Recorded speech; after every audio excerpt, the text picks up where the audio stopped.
So our talk today is a little bit different than what you see on the badge. I put it on there to be sure I'm in the ball field. 3 keys to flourishing and effectiveness. And really the core concept I want to communicate here is that thriving people build thriving companies. And I want to be very explicit about the fact that I believe the inverse also to be true. That if you as a leader in your company are not thriving as an individual, there's a trickle-down effect to the culture of your company. And so, through my own personal story, 5 years ago, just a bit over 5 years ago on Memorial Day, I could barely get out of bed in the morning. I was pretty much done in, and I knew I'd been in trouble for quite a period of time, walking with some professionals to help me. I was pastor of a church of over 300 people, growing rapidly, embroiled in a bit of controversy there. I was leading a company in the shed world. We'd just gone through about a 300 to 400% growth in the previous 5 years. And I chaired 2 nonprofit boards and was involved in a host of other things, had 7 children. So let me just say I was a busy guy. And somehow I had the concept that I can do this. This is all very doable. I just have to get better at doing all this stuff. And one of my big mantras was, I've got to get really good at time management. So guess what I did? I worked with coaches, I worked with consultants, I was in peer advisory groups, and I really had a great group of people around me. But more and more people started telling me, you're in trouble. Well, that Memorial Day, I knew I wasn't going to go to work that day. I had a meeting with the church leadership team that afternoon. I knew I wasn't going to go to that meeting. I didn't understand what was happening. I went to see my good counselor friend, and he looked me in the eyes and said, Steve, I told you there's going to be a disaster given the pace of life that you're leading, the level of the weight of responsibility that you're carrying. Something drastic has to change. And he had told me I'm going to give me 2 years. This was about 8 months. And about 3 months prior, he said, you're less than 6 months away. You've got to make some drastic changes. You can't do this. You're a human. Well, I had, and his term, very nicely phrased, was severe emotional fatigue. Okay, I'm one of those guys. Emotions? What are emotions? They're just the fuzzy little woolly willies on the side that you could ignore. Don't pay attention to them. Plow through. I'm really a cranial logician. I live in the front of my prefrontal cortex. That's how I function. Emotions, soft stuff, you power through them. Well, I'm going to tell you later today, they are just as insistent on being heard as your financials, as the 24-hour clock. They're just as insistent on being heard. And they are a significant part of whether you're a healthy, thriving person or not. Okay, long story short, I was out from church leadership and business for 5 months. It took me 5 years to come back to full recovery. And in a very, very conservative number, it cost me at least $1 million. So one of my number one missions when I talk to business leaders today is to save them $1 million. And some of you are leading larger companies, and if what happened to you happens to you, if what happened to me happens to you, it's going to cost you $10 million. Because it's directly proportionate to kind of the P&L that you manage. It has implications. Your personal health in all 4 dimensions has significant implications for the quality of company that you lead. Okay, so we're going to get there. Tired people build tired companies. I hope to have time for a little Q&A at the end, so feel free to jot down any questions you have so we can move through a rapid fire. Actually, just to correct myself, I stopped using Q&A. I use Q&R. I don't guarantee answers. I'll be happy to respond to any question you have. Okay, here goes. Why are we so frantic, frenzied, and fatigued? Harvard Business Review says that more than 50% of the American workforce today is working in a level of fatigue that is impacting their performance. That means at least half of you, and I'm guessing with the percentage of owners we have in this room, we're talking more like 60 to 70% of you are working on a level of fatigue that is impacting your personal performance in your companies. And it has financial implications. So why is this such a big deal in our time and space? I'm going to give you 3 big categories. I honestly think there are many more, but here's 3 that I have. We're talking about unique challenges for the 21st century. We live in a time of incredibly rapid change. The pace of change, for example, in technology is down to about, a 2-year time frame for what was 50 years, 100 years. And the cultural change that's taking place in the past 5 years is greater than what took place from 1900 probably all the way back for the previous 900 years. So we're talking about a pace of change in our culture that is absolutely breathtaking. We live in an increasingly polarized society. And if you don't know this, it's because you're so deep in an echo chamber that you don't realize there are other people out there that think differently. Okay, but our society is deeply polarized. And this has come right into workplaces. When we had to make decisions about how we're going to operate during COVID, it just exacerbated those sorts of issues. It's happening in churches, it's happening in communities, it's happening in all sorts of social organizations. And then there are simply the pressures of entrepreneurship. Profit and loss, managing employees, finding employees, raising capital for growth. I mean, you go on and on and on. There are pressures of entrepreneurship that have us frantic, frenzied, and flourishing.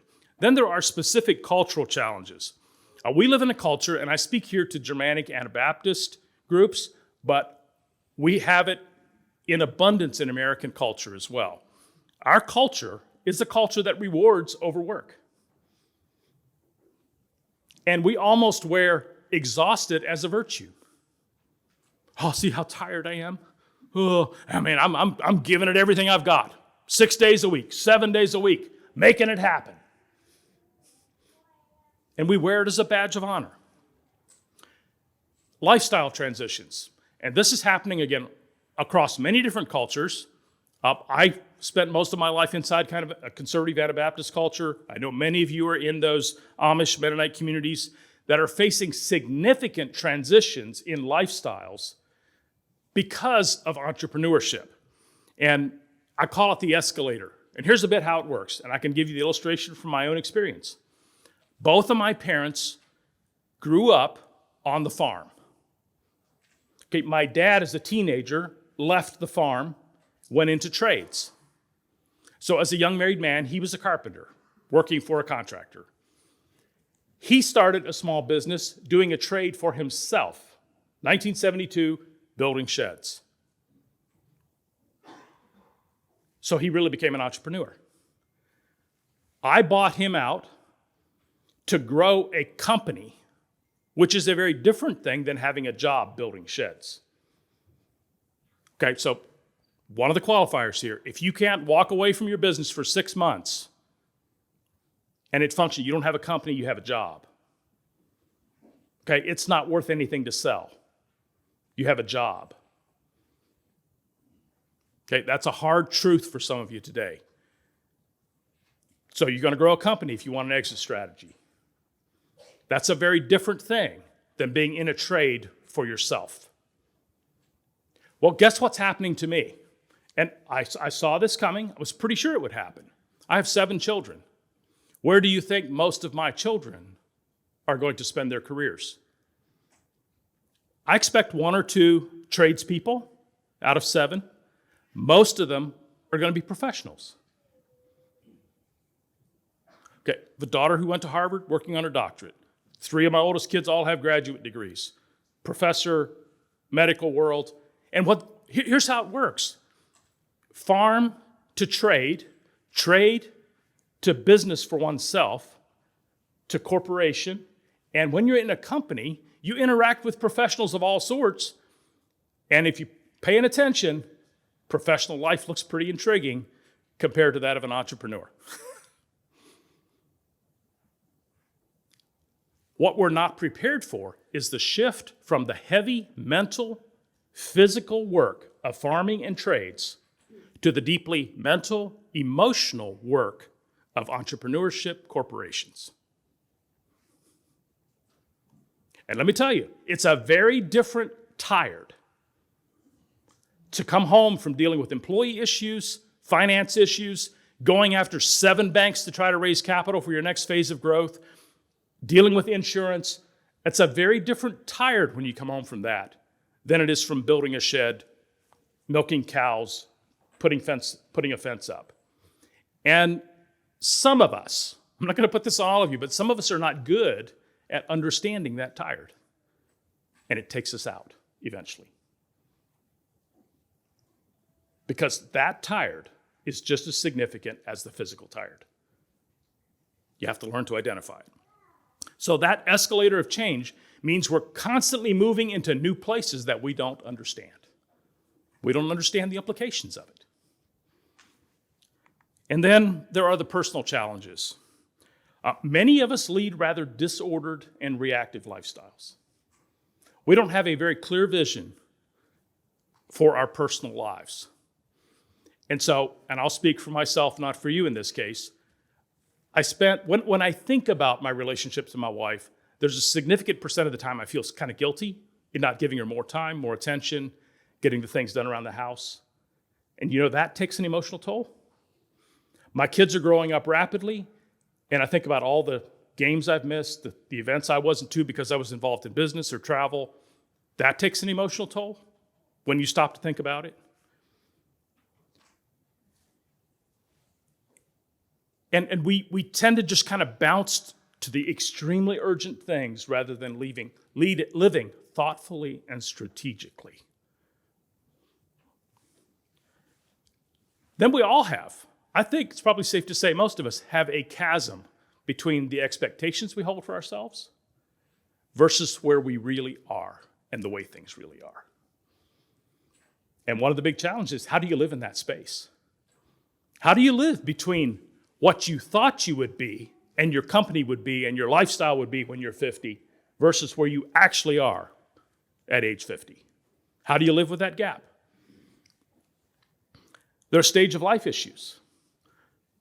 And again, this is one, Counselor John became like a father to me. He kept telling me, Steve, you're not 30 anymore. Remember the A word. Age. You have to slow down. You shift from extreme activity to more thoughtful activity. You have to bring your wisdom to bear. That's where your value lies, not in your capacity to break all the roofing records on sheds or deliver more sheds than anybody else at 55 or churn out more work or keep up with the 30-year-olds or the 20-year-olds. No. Wisdom. You need to shift in your thinking from productivity to effectiveness. Where will you have the greatest impact? I'm just going to toss this one in here. If you do go through a crisis, I sat down with John 2 days after my kind of crash and meltdown, and I wrote these notes down on the top of my journal that day. He said, Steve, when you get through this, he said, I'm going to tell you. I want you to note, I didn't say if. I said when. When you get through this, you will lead the most effective years of your life. Okay, I needed to hear that because I thought I was done. He said you'll lead the most effective years of your life. On the 5th anniversary, I pulled out my journal, read through several years of notes, got to that day, read it to my wife, and I said, you remember John saying this to me? And she said, I don't remember it, but you are. Okay, so even if yours is a heart attack, and this is probably the number one issue for males, stress-induced heart attacks. Most males who are in the intensive care unit because of heart attacks are not there primarily because of physical issues. Stress-induced, which is another way of saying they don't know how to manage themselves. Okay, this is bold, hard stuff. I'm going to get there again. So stage of life, know what stage of life you're in and how you have to adapt. And another one is isolation. Many entrepreneurs struggle with isolation. Where do you go to when you have to deal with a direct report? You've got to figure out how to make a decision regarding their future, their pay, whether you need to just let them go. Who do you talk to? Your wife? Your husband? Really? Do you have peers that can help you? Do you have coaches? Do you have people in the path, in the lane with you that you can have those sorts of issues? Here's the spiral of exhaustion that I see all the time. The normal, healthy life involves work, chores, and chores are the work you do at home just to sustain life. Laundry, take out the garbage, mow the grass, maintain your vehicle, change light bulbs. Rest, this is both sleep, adequate sleep at night, vacations, a day off a week where you truly, literally disconnect from everything. And play. Play is a normal part of a healthy, flourishing life. And here's how the spiral works. What's the first thing on this list to go away? Play. We stop playing. Okay, if you've stopped playing, you're in early stage trouble. What happens next? Rest. True rest goes away. And so here's one of the litmus tests. Okay, and I'm back in trouble right now. I'll just be completely honest with you. I personally am in trouble zone. I came back from Europe Monday night, having been gone for 3.5 weeks. NBSRA board meeting, I missed it because my flight was canceled. Convention yesterday, launching a brand new product here at the show today, doing 2 educational seminars this summer. And so there will be 40 days straight that I will not sleep in my bed at home. 40 days straight. My wife says, "You're crazy." I said, "I've got a plan." Okay, so this is not about not getting things done.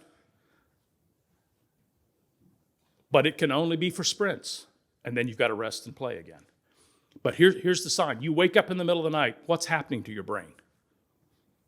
Okay, I remember 6, 7 years ago, waking up in the middle of the night, and the first image that came into my mind was my P&L.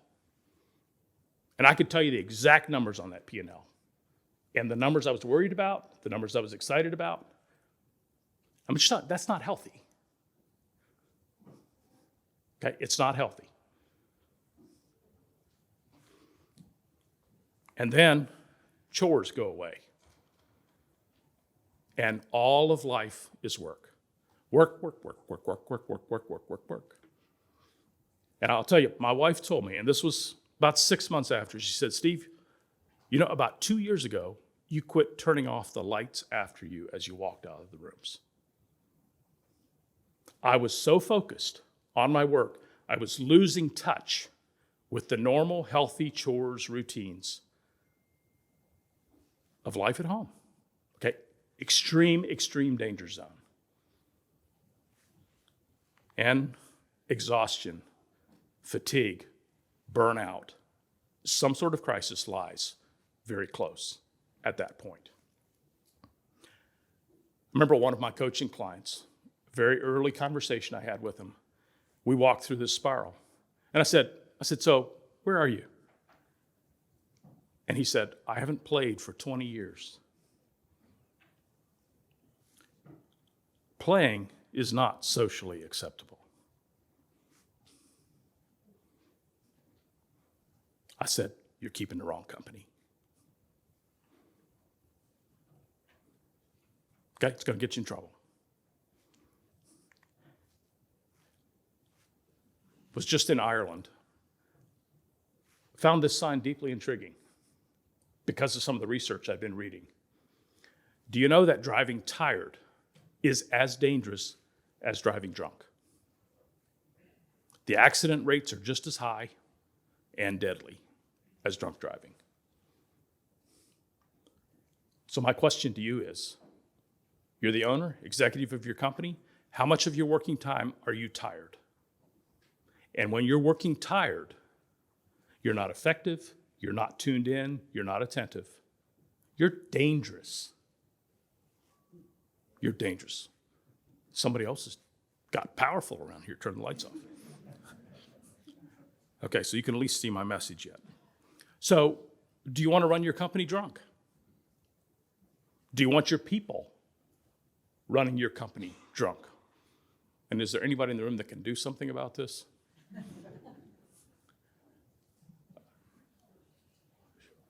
Okay, we'll keep going. So is flourishing a realistic goal? Very quickly here, I do think we have to critique the American dream, because the American dream is what has driven a lot of the frenzy. And I think there is an American dream to be embraced. I'm just not sure about this one, the ability to have whatever you want, whatever you want it. Because most of us will never actually achieve that level of kind of financial independence. And many people who achieve it aren't so proud of it when they get there. They find it additional levels of stress. It's all about power, money, and sex.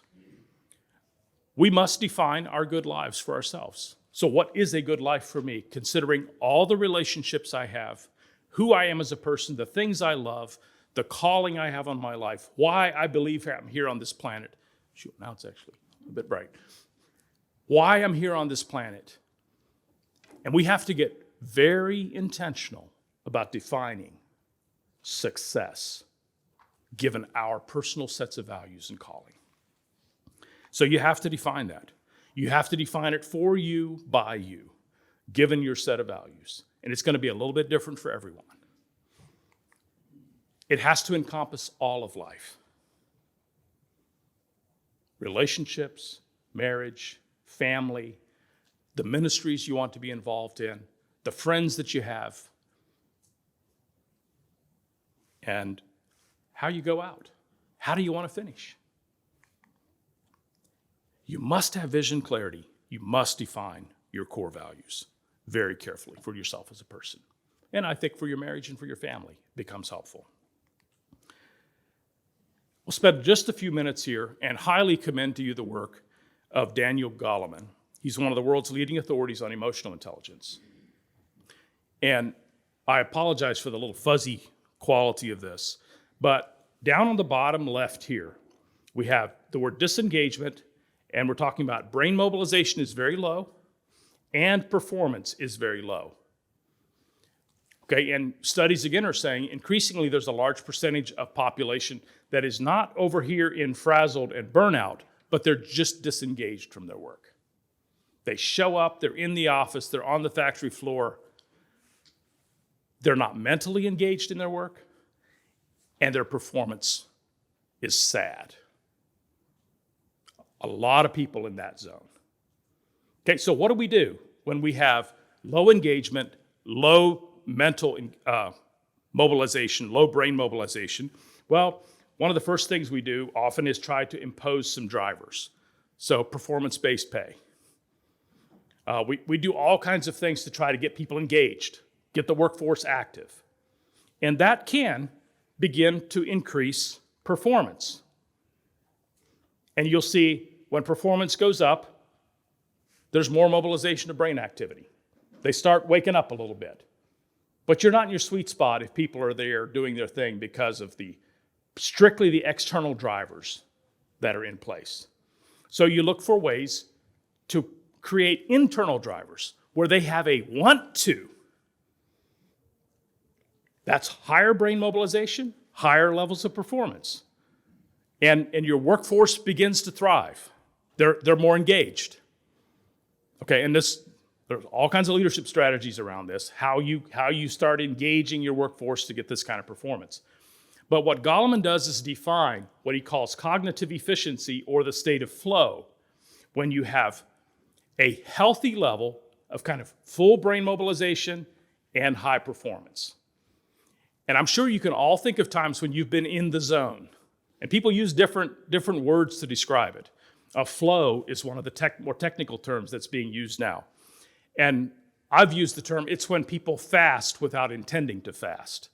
You skip meals because, man, you're in the zone and you really don't even want to break from the zone, from flow, to go eat. Man, stuff's happening, clicking, your brain's firing on all cylinders. I mean, this is what we live for. It's those moments that we live for. You guys as entrepreneurs, you know when you're there, you love when you're there, you fight for every moment to be there because this is when stuff is happening. However, if the brain mobilization keeps increasing, starts getting higher, you have something that happens. Oh, and note here, this is about purpose. We're being driven not merely by internal drivers, but by a sense of purpose that's outside of us. Okay? And then what happens is there's a high level of well-being there. Stress gets introduced, and there is such a thing as good stress. Stress is not bad. Most of us wouldn't do much if there was no stress involved. So just to be candid, I finish my presentations when?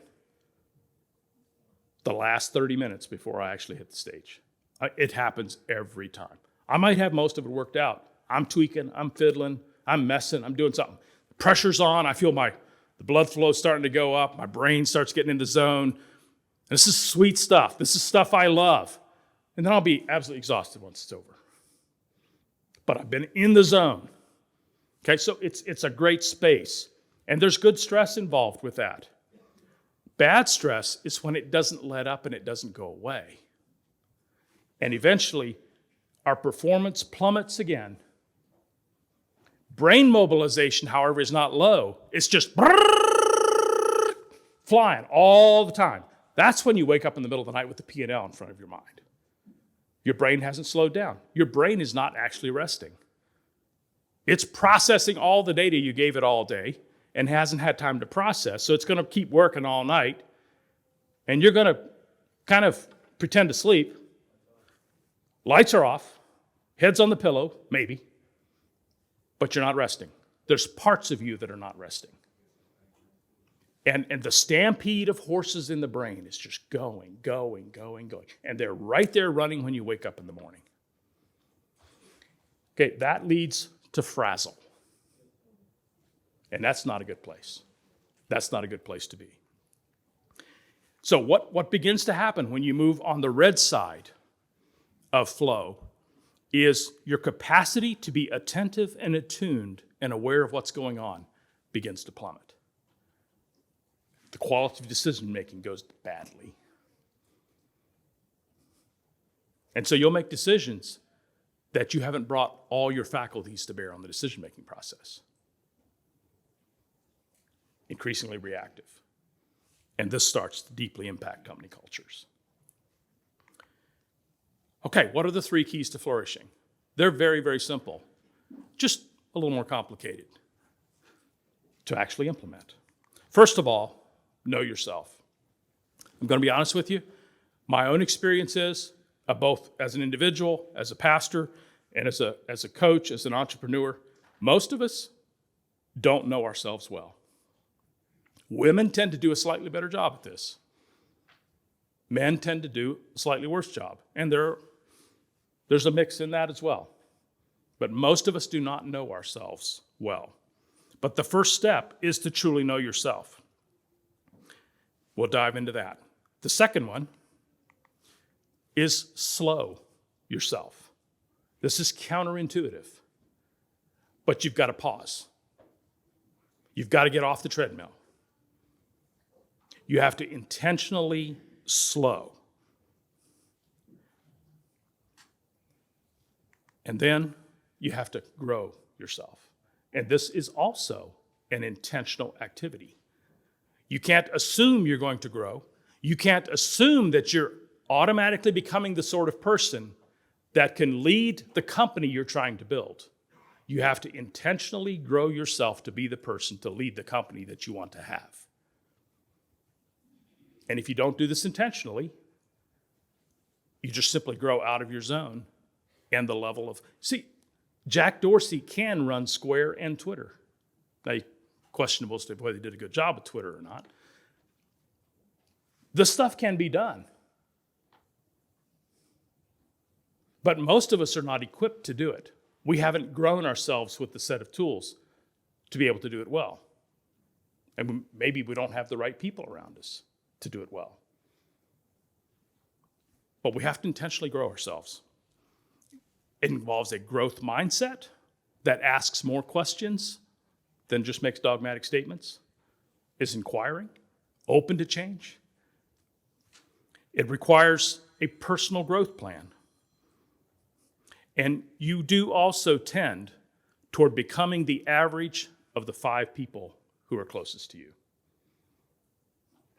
Okay, and if you're the big guy in the room every time, you've got to find a different room to hang out in. You're not going to grow otherwise. You get stuck. Notice what's in common with all 3 of these. You. It really is about stewarding, managing yourself. And if you don't know yourself, you can't manage yourself, or you'll mismanage yourself. You have to know yourself, slow yourself, and grow yourself. This is about yourself. This is not the same as being a self-centered, egotistical person, but it's about taking the greatest stewardship that has been entrusted to you and stewarding it well.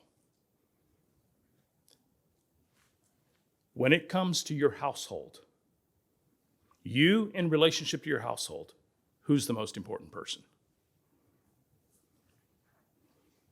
For you, you. You're the owner in your business. Everybody's job is hanging on who? What does their success depend on? You.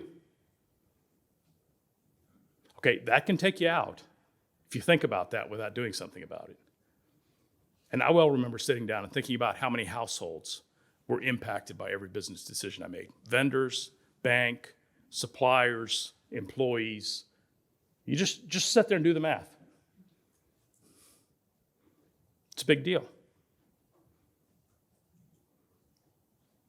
And over, by my business leadership team, by my church leadership team, by my family, after I crashed, they said, we need you more than we need everything that you do. We can do more stuff, and we can hire people to do more stuff. Okay, and I was fortunate, worked with 2 very good teams who carried on in my complete absence very effectively. But they took a hit, and we'll talk about one of them tomorrow morning. But there's a price you pay. And if you're not stewarding yourself well, the people around you pay a price. So take time to know yourself, slow yourself, and grow yourself. Know yourself. How do we go about this? There are many personality profiles, and I hear people react to these things. And let me tell you, they're just a tool. They're just a tool. But they're incredibly helpful to knowing how you fit kind of on the scope of profiles. So let me give you an illustration. Most of us think we're just the average normal Joe. And we assess everyone else in regards to our profiles. We don't know that we're doing it, but there are so critical people. I'm normal. They're so lazy. I'm normal. They're so incredibly social, they don't get any work done. I'm normal. Well, maybe on the scope of the human population, you're not normal. You're maybe a 2 percentile oddity. And I'm telling you, it's helpful to know that. For your own health, and then also for your relationship to all the other people around you. Not to try to be something different, but try to build on your strengths, shore up for your weaknesses, build teams that complement, so that you can truly lead the life that you have been designed and created to lead. You can have your greatest impact. And if you have your greatest impact, you'll have your most fulfilling life. The greatest impact for you. And so these profiles, things like culture index, DISC profiles, Enneagram, there's a whole list of them. And they all have their variation, strengths, and weaknesses. And these are just, samples of the data that comes off. and they're meaningless unless you understand what they're measuring. But they're incredibly helpful. And I would encourage you to be sure that you use them for yourself and for your teams as you have the opportunity. Know your strengths and weaknesses. And again, there's a book called Strengths Finders that I found incredibly helpful. And learn to live. I'm going to make a strident statement here. Learn to live by maximizing your strengths and supplementing your weaknesses. I think I lived in a season of my life where I knew what my weaknesses were, and so I would work hard to try to shore up my weaknesses myself. And when you live outside of your profile, your natural profile for an extended period of time, it drains energy. And that draining of energy means you're not being effective in the areas that you're uniquely gifted. So it's a waste of God's human being he put on the planet for a purpose.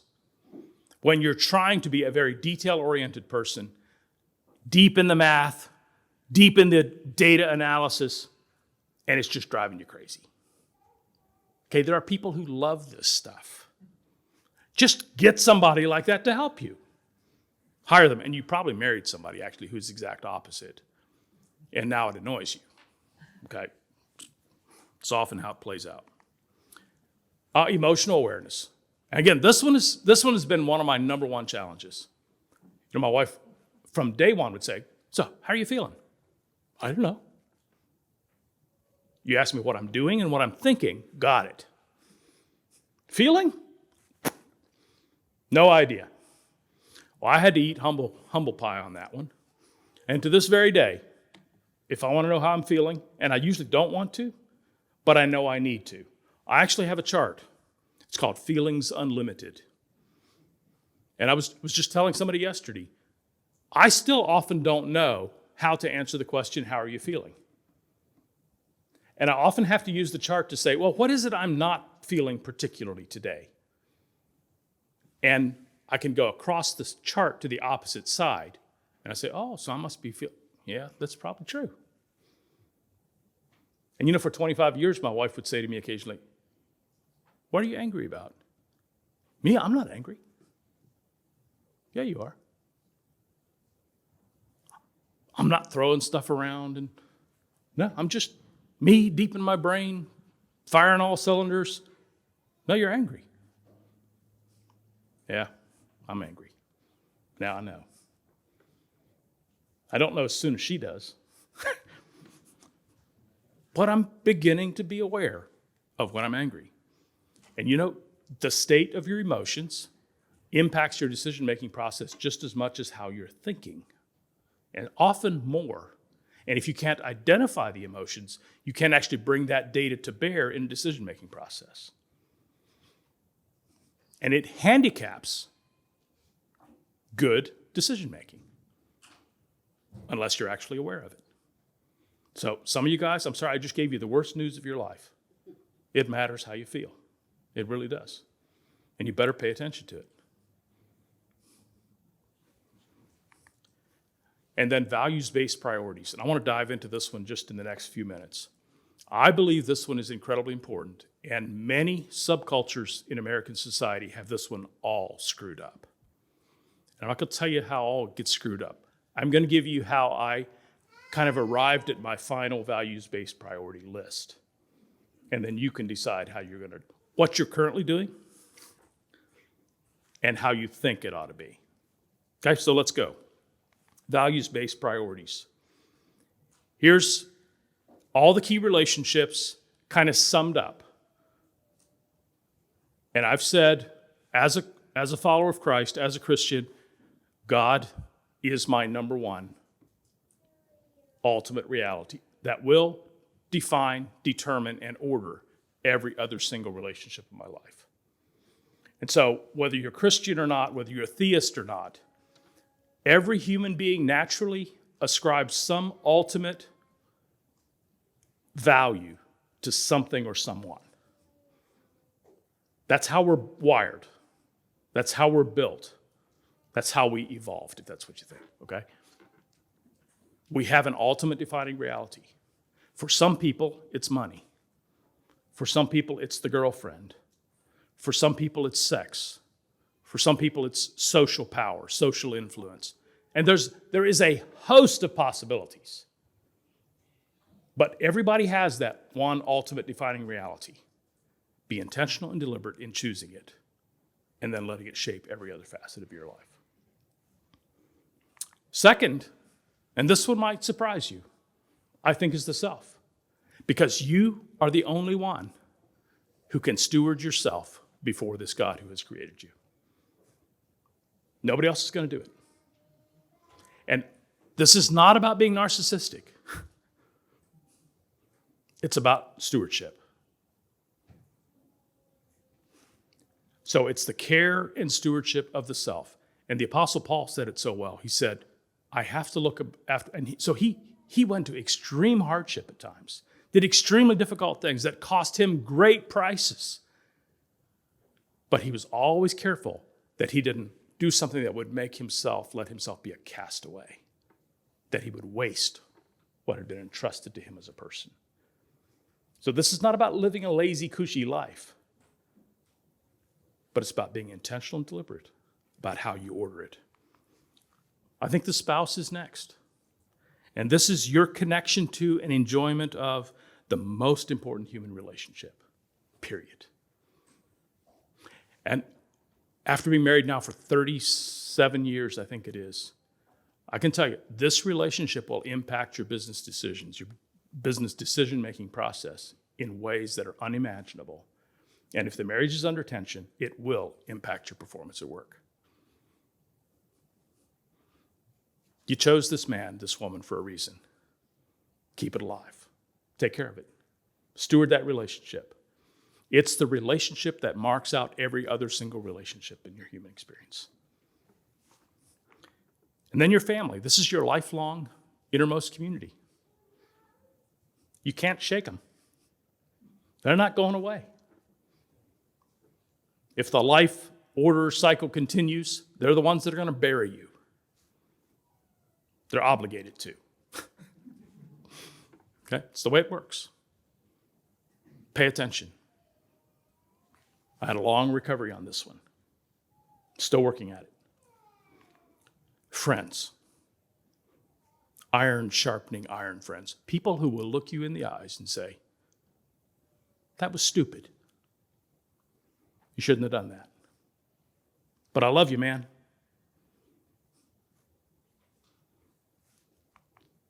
Finances.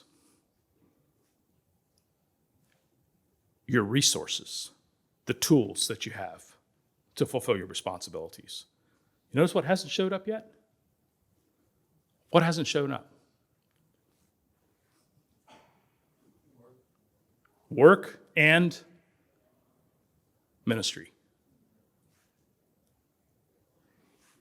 Okay? Your career. Here's my definition for career. It's your contribution to the world as an exchange. And finally, ministry, which is your service to the world as a gift. And as a pastor of a church, I finally told them, I said, here's my life. If you want more than this from your pastor, you can make it a career position and get one notch up on the ladder. That's it. Okay, and if you're a pastor, you're in ministry, you need to pay attention to this, because quality ministry is the overflow of a rich, well-ordered life.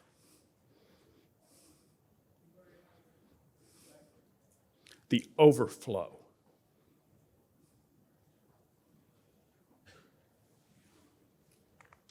Okay, now we're going to speed it up. When you come to managing yourself, there are 4 central spheres you need to pay attention to: spiritual, physical, emotional, and mental. And I just want to say just a couple of words here. Each of these areas require thoughtful stewardship. Each of them requires some level of stress to grow. Requires rest and recovery so you don't die. Okay, The whole concept of living a balanced life, I think, is just a bunch of malarkey. We need to learn to live life in cycles, just like our natural order of winter, spring, summer, and fall. And so, particularly old agrarian societies, did they work long days and weeks in the summertime and during harvest? Yes. Did they have short work days and go fishing and stuff in other spots of the year? Long times they went hunting, hung out in the wintertime beside the wood stove, carving and fiddling and hanging out with neighbors. See, they lived with these intense cycles. That's healthy, that's doable. If you never stress yourself and extend, stretch, push things hard, you'll never grow. Spiritually, mentally, emotionally, and physically. We know this physically. That's why we go to the gym. Okay, you do it until you feel the burn. But you don't keep going then forever. Okay, you go sit on the recliner and have a protein drink. You have to do the same mentally, spiritually, and emotionally. So pay attention to those. And then slow yourself. Ladies and gentlemen, you are responsible. You're able to respond. You ever hear the word no? Use it. Mean it. Be clear. Be clear about it. Keep the end in mind. Occasionally stop and picture yourself lying in a casket, your wife there, your husband there, your family there, your friends walking by, and you're listening to their conversations based on how you're living your life right now. And then write down what it is you would like for them to say. What would you like for your wife to say about you if she's the one who puts you in the ground? What would you like for your husband to say about you? What would you like for your kids to say about you? What would you like for your friends to say about you? And then build your life toward that. What do you want your God to say about you? Build your life toward that. You are able to respond. You're able to build your life. You are not a victim.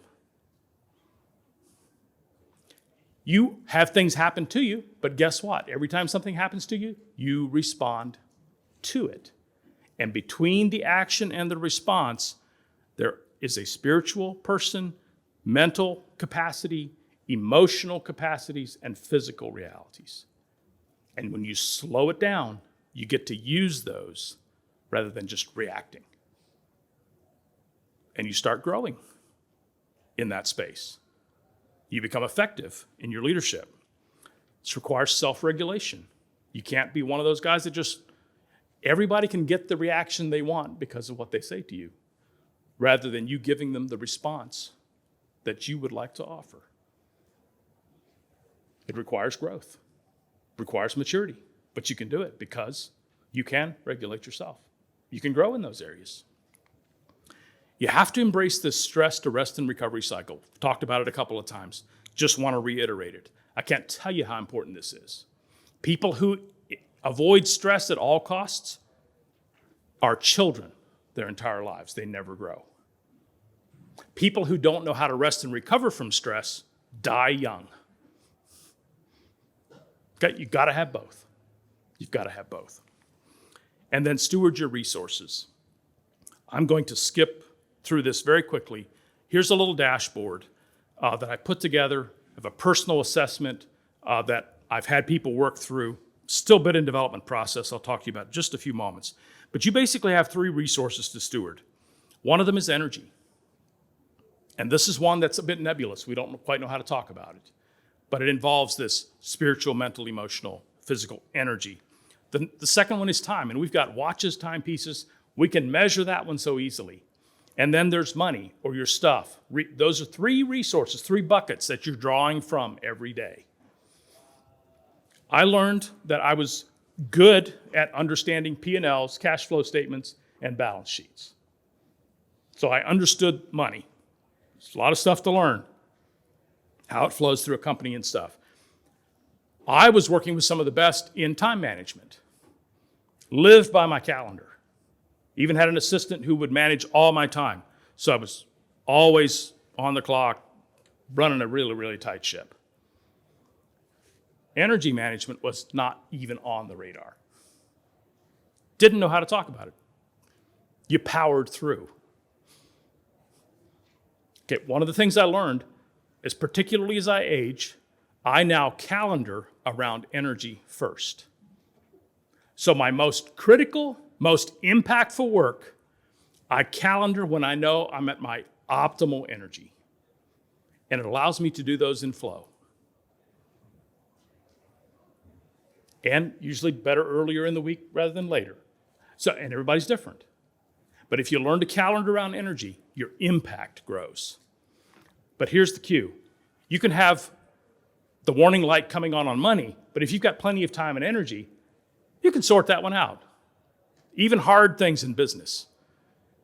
No money, cash flow is a problem, you're almost dying the cash flow death, but you've got all the time in the world, and you're energetic, you can pour your energies in, you can fix that one.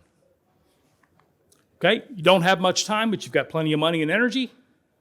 Well, you can hire people. There's all sorts of opportunities here. Low on energy, but you got plenty of time and money, take a vacation, an expensive long one. You can fix that one. However, you have two lights come on, the money's low, the time's running out, you got plenty of energy, you better start paying attention. Or money and energy, but the only thing you got left is plenty of time. Start paying attention. Same thing here. Lots of money, but no time and no energy. You're at risk. What about that?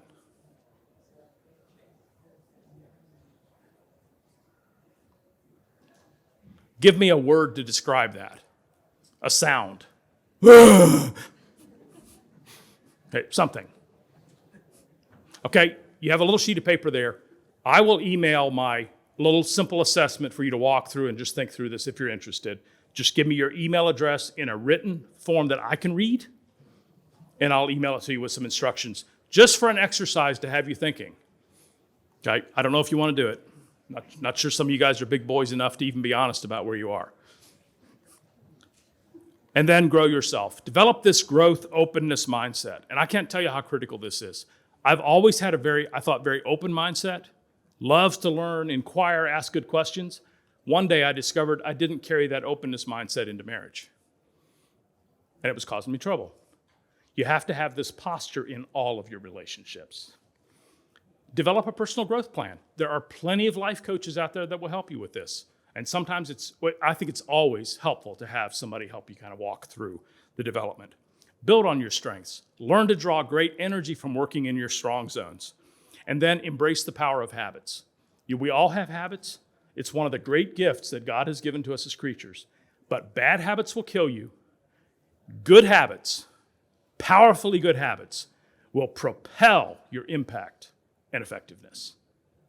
And you can build them by being very intentional and very deliberate. Read the book, The Power of Habits. I forget his name, one of my high recommendations there. And then establish good growth-oriented relationships.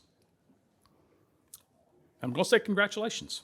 Looks to me like you're doing some of that here today.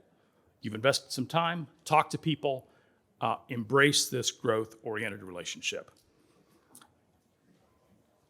How do you grow? Here's just a list of things I've enjoyed over the years. Books, podcasts, mentors, coaches, counselors, consultants, conferences, seminars, mastermind groups, industry groups, peer advisory groups. And there are more of these available than ever before. And I'm just going to leave that one up there as we finish. But I want to close with this word to you. Ladies and gentlemen, only you can prevent burnout. Nobody else can do it for you. Okay, so Smokey Bear, as he would have you do, say it with me.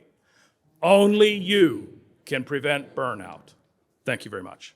And no time for questions. Publicly, be happy to talk to you over the next 2 days. Thank you very much.